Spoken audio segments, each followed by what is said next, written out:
আসসালামু আলাইকুম। গোপালগঞ্জে যে মানুষগুলো নিহত হলেন, হত্যাকাণ্ডের শিকার হলেন, তার দায় কার?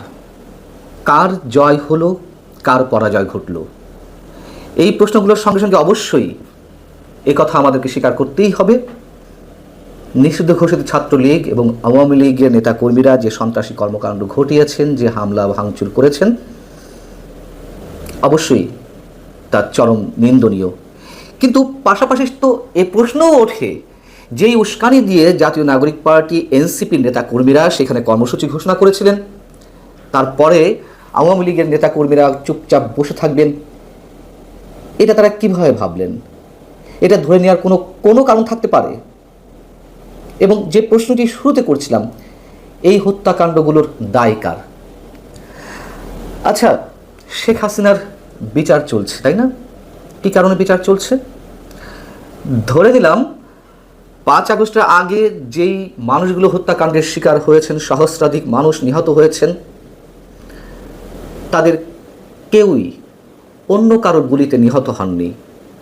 যেই পেছনের পরিকল্পনার কথা জানা যাচ্ছে, যেই যুক্তরাষ্ট্রের প্লট নির্মাণের কথা জানা যাচ্ছে, স্নাইপার রাইফেল কাদের হাতে ছিল, ধরে নিলাম অন্য কারোর গুলিতেই কেউ মারা যায়নি, সবাই পুলিশ কিংবা আইন শৃঙ্খলা রক্ষাকারী বাহিনীর গুলিতে মারা গেছেন। সেই আইন শৃঙ্খলা রক্ষাকারী বাহিনী কার ছিল? শেখ হাসিনা সরকারের ছিল। তাহলে সেই গুলির নির্দেশ শেখ হাসিনা দিয়েছেন এবং নির্দেশদাতা হিসেবে শেখ হাসিনার বিচার কার্য চলছে। তাহলে প্রশ্ন হচ্ছে, এখনকার পুলিশ সহ আইন শৃঙ্খলা রক্ষাকারী বাহিনী কার? তারা তো আর শেখ হাসিনার নির্দেশে চলছে না, নিশ্চয় চলছে এই সরকারের নির্দেশে। এই সরকার কার? ডক্টর মোহাম্মদ ইউনূস সাহেবের। তাহলে এই যে মানুষগুলো হত্যাকাণ্ডের শিকার হলেন, কার নির্দেশে গুলি চালানো হলো? এখন তাহলে বিচার করতে হবে কার? যে মানুষগুলো নিহত হয়েছেন, সেই নিহতর খবর আমরা দেখলাম সন্ধ্যা 6:30 7টা পর্যন্ত কোনো গণমাধ্যমে এ সংক্রান্ত কোনো খবর নেই, কোনো অনলাইন পোর্টালে নেই, কোনো টেলিভিশন চ্যানেলে নেই। সন্ধ্যা 6:30 7টার দিকে একযোগে অনলাইন পোর্টালগুলোতে নিউজ হলো যে গোপালগঞ্জে সংঘর্ষে 2 জন নিহত হয়েছেন। কালের কণ্ঠ 3 জন লিখেছে, হয়তো আজকের পত্রিকা 4 জন লিখেছে। আমরা যেটুকু খবর পাচ্ছি, নিহতের সংখ্যা সম্ভবত এর চেয়ে আরও অনেক বেশি। দুপুর থেকেই সংবাদ পাচ্ছিলাম যে কতজন নিহত হয়েছেন, কতজন আহত হয়েছেন, কিন্তু সেই 3টা, 3:30, 4টা থেকে কোনো গণমাধ্যমে কোনো খবর ছিল না। এতগুলো মানুষের দায়ভার, হত্যাকাণ্ডের দায়ভার কার? এবং কেউ কেউ হয়তো প্রশ্ন করতে পারেন, শুরুতে বলছিলাম যে আওয়ামী লীগ সন্ত্রাসী কর্মকাণ্ড ঘটিয়েছে বা ঘটাচ্ছিল, তাহলে কি পুলিশ বসে থাকবে? গুলি তো তাকে করতেই হবে। তাহলে তো শেখ হাসিনার ক্ষেত্রেও একই কথা প্রযোজ্য হতে পারে। 5 আগস্টের আগে যে সারা দেশের বিশৃঙ্খলা, যে অরাজক পরিস্থিতি, তার নিয়ন্ত্রণের জন্য শেখ হাসিনা গুলি করার নির্দেশ দিয়েছেন। যদি দিয়ে থাকেন, যুক্তির খাতিরে তাই আসে। এবং ঠিক একইভাবে তখন মেট্রো রেলে আগুন দেওয়া, বিটিভি ভবনে আগুন দেওয়া, যে ভাঙচুর, এবং সেগুলো তো এখন স্বীকারোক্তি সরাসরি এনসিপি, জাতীয় পার্টি, শিবিরের নেতারা দিচ্ছেন, জামাতের নেতারা দিচ্ছেন। পুলিশ হত্যা করে ঝুলিয়ে রাখার কৃতিত্ব নেওয়া নিয়ে প্রতিযোগিতা চলছে। তাহলে শেখ হাসিনা তখন গুলি নির্দেশ দিয়েছিলেন, যদি দিয়ে থাকেন, তাহলে তো অপরাধ কিছু করেননি, তাহলে তার কেন অপরাধ, মানে তার বিচার হবে? আর যদি বিচার হতেই হয়, তাহলে 16ই জুলাই যে হত্যাকাণ্ডগুলো ঘটলো, আমরা স্পষ্ট দেখলাম যে গুলি করা হচ্ছে আইন শৃঙ্খলা রক্ষাকারী বাহিনীর পক্ষ থেকে। বিচার কি হবে এইগুলোর? যেমনটি আমরা প্রশ্ন তুলেছিলাম 16ই জুলাই, ঠিক 2024-এ আজকের এই দিনটিতে আবু সাইদ হত্যাকাণ্ডের শিকার হয়েছিলেন, তাকে পুলিশ গুলি করছে, রাবার বুলেট ছুটছে, তখন তো আমরা পুলিশের বিচার দাবি করেছিলাম। এবং সেই বিচারের সূত্র ধরে, মানে দাবির সূত্র ধরে শেখ হাসিনার বিচারও অনেকে করছিলেন। সরকার একটি বিবৃতি দিয়েছে, ঠিক 5 আগস্টের আগে শেখ হাসিনার সরকারকে যেভাবে দায়ী করা হয় যে এইভাবে মানুষ মরছে, সেই সম্বন্ধে একটি কথা উল্লেখ করা হচ্ছে না সরকারের বিবৃতিতে। শুধু মেট্রো রেল কিংবা বিটিভি ভবনে গিয়ে শেখ হাসিনা কাঁদছেন, তাহলে সেখানে আবু সাইদের কথা উল্লেখ করেছিলেন তিনি যখন সম্ভবত বিটিভি ভবনে গেলেন ক্ষতিগ্রস্ত বিটিভি ভবন পরিদর্শন করতে। কিন্তু সরকার যে বিবৃতিটি দিয়েছে সেখানে তো এই হত্যাকাণ্ড নিয়ে একটি শব্দও নেই। যারা নিহত হয়েছেন তাদের উদ্দেশ্যে কিছু বলেনি।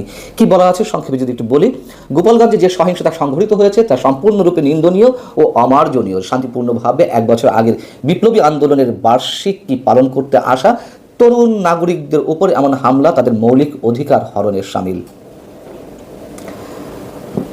এনসিপি মার্চ টু গোপালগঞ্জ ঘোষণা দিয়ে যে সমাবেশ বা সভার আয়োজন করেছিল, তারা কি মনে করেছিল যে গোপালগঞ্জ তারা দখলে নিয়ে নেবে, খুব সহজে গোপালগঞ্জে সভা সমাবেশ করে চলে আসবে, এর মধ্য দিয়ে তারা প্রমাণ করতে পারবে যে গোপালগঞ্জ তারা স্বাধীন করে নিয়েছে? এই ধরনের পরিকল্পনা ছিল? মানে গোপালগঞ্জে যারা আওয়ামী লীগ ছাত্রলীগ করেন 90 থেকে 95% মানুষ, তাদের সবাইকে আন্ডারমাইন করেছিলেন। করাটা কি ঠিক হয়েছে? তারা কি মনে করছেন যে তাদের খুব বিজয় হয়েছে, খুব সহজে মানে অন্তত সমাবেশটি করতে পেরেছে, তারা গোপালগঞ্জের বুকের উপর দাঁড়িয়ে বলতে পেরেছে যে মুজিববাদ মুর্দাবাদ, মুজিববাদ নিপাত যাক, এটি তাদের বিজয়? খুব সাহসিকতা দেখিয়েছে। এতই সাহসিকতা দেখালো যে তাদেরকে ফিরতে হলো সেনাবাহিনীর ট্যাঙ্কের মধ্যে লুকিয়ে। পুরো রাষ্ট্রযন্ত্র ব্যবহার করে তারা সমাবেশটি করেছে। অনেকে বলতে পারেন যে তারা বীরত্ব দেখিয়েছেন, সমাবেশটি তো করেছে। আওয়ামী লীগের সময় যখন ছাত্রলীগ যুবলীগ বা আওয়ামী লীগের নেতাকর্মীরা রাষ্ট্রযন্ত্র ব্যবহার করে পুলিশ সহ সব ধরনের আইন শৃঙ্খলা রক্ষাকারী বাহিনীর সহযোগিতায় বিরোধী দলের উপর হামলে পড়ে, যখন তারা নির্বিঘ্নে তাদের সমাবেশটি করে ফেলতে পারে, বিরোধী দলের সমাবেশ করতে বাধা দেয়, তখন কি আমরা তখন বলেছি যে এগুলো খুব বীরত্বপূর্ণ কাজ? আমরা হেসেছি না? এগুলো কাপুরুষতা বলে উল্লেখ করিনি? যদি সেইগুলো কাপুরুষতা হয়ে থাকে তাহলে তো 16ই জুলাই গোপালগঞ্জে যা ঘটলো সেগুলোও তো চরম কাপুরুষতা, বীরত্বের কিছু দেখি না। সবচেয়ে বড় কথা, এনসিপিকে কেন এই সভাটি করতে হলো উস্কানির মধ্য দিয়ে? গত 2-3 দিন বা 4 দিন ধরে পুলিশি অভিযান তো চলছিল, অনেককেই আটক করা হচ্ছিল। কেন আটক করা হচ্ছিল? আইন শৃঙ্খলা রক্ষাকারী বাহিনী ধরে নিয়েছে বা তাদের কাছে তথ্য ছিল আওয়ামী লীগ বা ছাত্রলীগ সন্ত্রাসী সংগঠন হিসেবে সন্ত্রাস করতে পারে, এই জন্য অভিযান চালিয়েছে, তাই না? যদি পুলিশের পক্ষে যুক্তি দিতে হয়। আচ্ছা, ঘরে ঘরে তল্লাশি করে পুলিশ সদস্যদের না পেয়ে অনেকের স্ত্রীদেরও আটক করা হলো, নারীদেরকে আটক করে নিয়ে আসা হলো। গোয়েন্দা সংস্থার কি কাজ ছিল? গোয়েন্দা তথ্য কি ছিল যেরকম আটক করলেই আর সবাই ভয়ে চুপসে যাবে? কেন গোয়েন্দা তথ্যটি সরকারের কাছে দেওয়া হয়নি যে এ ধরনের কোনো ঘটনা ঘটতে পারে? বলতে পারেন যে না, এনসিপি পিছিয়ে আসতে চায়নি, এনসিপির সব দাবি দাওয়া পূরণ করতে গিয়ে এভাবে একের পর এক হত্যাকাণ্ড ঘটবে। যা কিছু ঘটেছে আমরা আমাদের আশঙ্কার জায়গা থেকে বলতে পারি আরো অনেক কিছু ঘটবে। কে শুরু করবে কে শেষ করবে আমরা জানি না। আমরা শুধু এটুকু বলতে পারি যে ভয়ঙ্কর এক ডিপ স্টেটের খেলা চলছে।